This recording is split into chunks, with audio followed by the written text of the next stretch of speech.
Hey there, welcome to LSAT Demon Daily. I'm Nathan Fox. That's Ben Olson. We're the founders of LSATdemon.com and our weekly podcast, Thinking LSAT. We've got an email here from Charles. Dear Ben and Nathan, I've been watching the Demon Daily podcast and recently subscribed to the LSAT Demon. I love the direct guidance and insightful information that both of you give, and I hope to get some guidance myself. I took a practice test in late May and scored 133. I found the LSAT Demon a few days later, started drilling, took another practice, and scored a 142. My advisor advised me to take the LSAT in August. Jesus. Okay, well, don't listen to them. But with the recent scores, this is not wise. I'm glad you recognize that, Charles. I mean, your advisor, what are they doing? If you keep prepping and your practice test scores all of a sudden leap into the 160s or whatever, then maybe you would be ready by August. But most people who are at 142 right now, as we record, this is June 20th. No, most people are not making it from 142 to a credible LSAT score in a month and a half. Charles continues, I'm a single parent with 3 kids. I work full time and I am currently halfway through my master's. My question is, what do I need to do to score 170 plus on the LSAT? I am willing to put in the work to get there, but I do not know what plan I should get, how much to study, or when I should take my first official LSAT. Any advice would be greatly appreciated. You know, let's work backward here, Charles. We don't know when you should take your first official LSAT. It's almost certainly probably not going to be August, but that's okay. You don't need to know that now. You don't need to apply this fall. What you need to do is focus on the next question that you do and understanding that question. You just have to keep coming back to that. And as you do that, your score will increase. And as your score increases, you'll start to get a sense of when you might get to a 160, 165 or higher.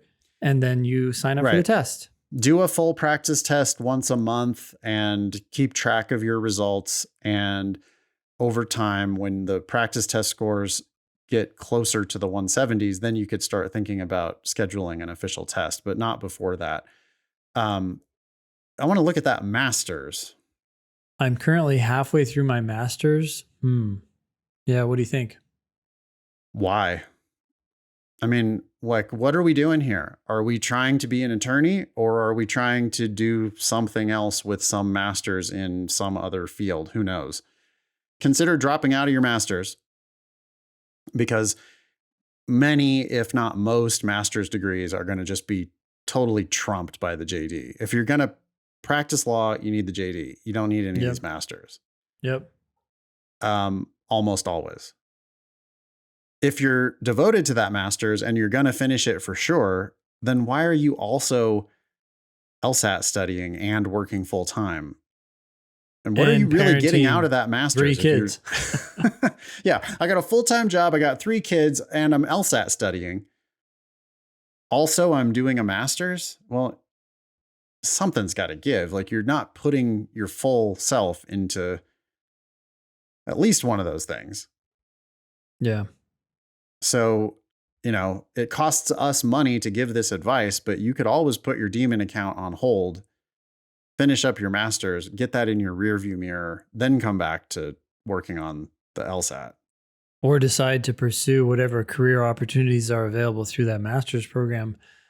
I have to say the same thing that you said. It's like, why are you doing a master's? Do you want to do law school or do you want to do master's? A lot of people think that there's going to be some mythical benefit to doing both.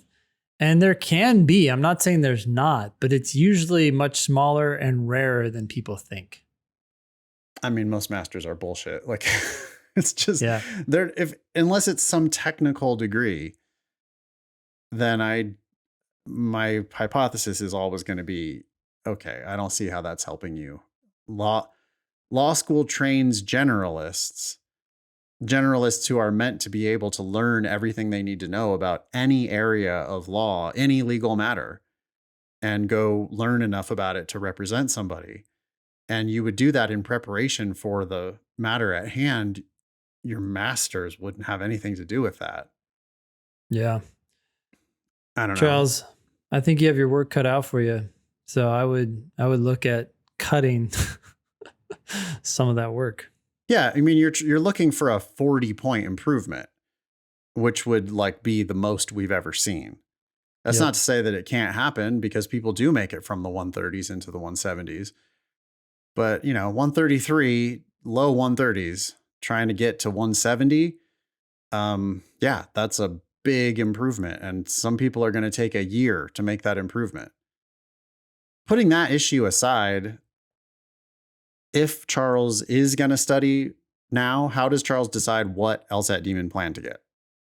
Well, we generally recommend, and I do still think this could be beneficial for Charles, to start with a month of live to learn how to think about and study the test, and then drop down to premium or basic.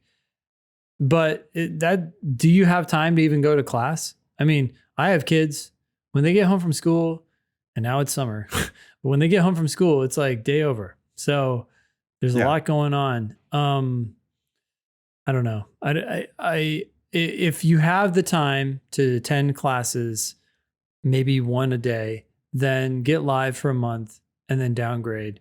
Otherwise, even there's so much you can do, even in just basic, right? It's about putting in that hour a day, your best hour, and you can glean so much out of that lower program if that's all you have time for. Cool. Yeah. Stop trying to schedule a first official LSAT. Don't worry about it. It's just not your business right now. Your business right now is learning how to get one question at a time right. You've got to get a lot of questions right to get 170. And don't talk to your advisor anymore. Your advisor, I mean, they didn't maybe ask you what your LSAT practice tests were, but if they did and they heard that you had a 133 or a 142, they have no business talking about scheduling any tests, let alone August. Right. Yeah. Cool. Thanks, Charles. Email daily@lsatdemon.com if you'd like to ask us a question or share some LSAT or law school admissions news. Thanks for listening.